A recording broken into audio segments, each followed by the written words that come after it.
ایک مرتبہ آپ صلی اللہ علیہ وسلم نے فرمایا، اے عورتوں کی جماعت، تم صدقہ کیا کرو اور زیادہ سے زیادہ استغفار کیا کرو، کیونکہ میں نے دوزخیوں میں اکثریت تمہاری دیکھی ہے۔ ان میں سے ایک دلیر اور سمجھدار عورت نے کہا، اللہ کے رسول، ہمیں کیا ہے کہ دوزخ میں جانے والوں کی اکثریت ہماری کیوں ہے؟ تو اس پر آپ نے فرمایا، تم لعنت بہت بھیجتی ہو اور خاوند کا کفران نعمت کرتی ہو۔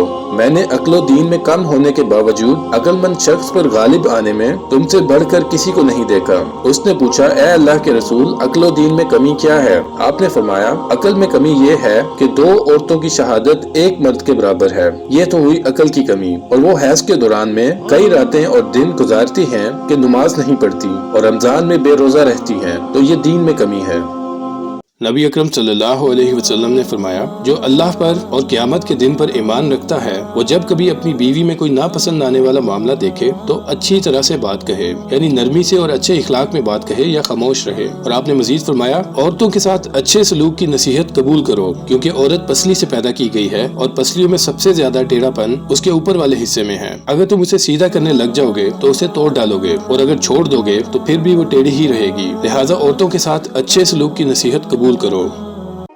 رسول اکرم صلی اللہ علیہ وسلم نے فرمایا، دنیا متاع ہے، یعنی کچھ وقت کے لیے فائدہ اٹھانے کی چیز، اور دنیا کی بہترین متاع نیک عورت ہے۔ نپولین نے کہا تھا، مجھے اچھی مائیں دو، میں تمہیں اچھی قوم دوں گا۔ Give me good mothers, I'll give you good nation۔ لہٰذا نیک سیرت اور پڑھی لکھی عورتیں کسی بھی معاشرے میں سب سے زیادہ اہمیت کی آپ صلی اللہ علیہ وآلہ وسلم نے فرمایا، بلا شبہ دنیا بہت میٹھی اور ہری بھری ہے، اور اللہ تعالیٰ اس میں تمہیں تم سے پہلے والوں کا جان نشین بنانے والا ہے، پھر وہ دیکھے گا کہ تم کیسے عمل کرتے ہو۔ لہٰذا تم دنیا میں کھو جانے سے بچتے رہنا اور عورتوں کے فتنے میں مبتلا ہونے سے بچ کر رہنا، اس لیے کہ بنی اسرائیل میں سب سے پہلا فتنہ عورتوں کے معاملے میں تھا۔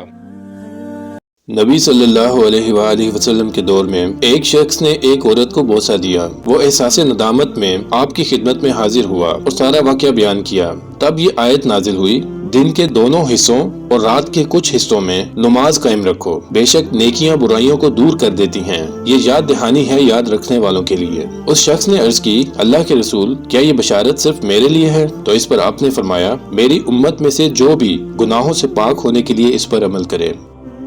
اللہ کے رسول صلی اللہ علیہ وسلم نے فرمایا، ابلیس اپنا تخت پانی پر بچھاتا ہے، پھر وہ اپنے لشکر روانہ کرتا ہے، اور اس کے سب سے زیادہ قریب وہ ہوتا ہے جو سب سے بڑا فتنہ ڈالتا ہے۔ ان میں سے ایک آ کر کہتا ہے، میں نے فلاں فلاں کام کیا، وہ ان سے کہتا ہے، تم نے کچھ نہیں کیا۔ پھر ان میں سے ایک آ کر کہتا ہے، میں نے اس شخص کو جس کے ساتھ میں تھا اس وقت تک نہیں چھوڑا، یہاں تک کہ اس کے اور اس کی بیوی کے درمیان تفریق کرا دی۔ تو وہ اس کو اپنے قریب کرتا ہے اور کہتا ہے، تم سب سے بہتر ہو۔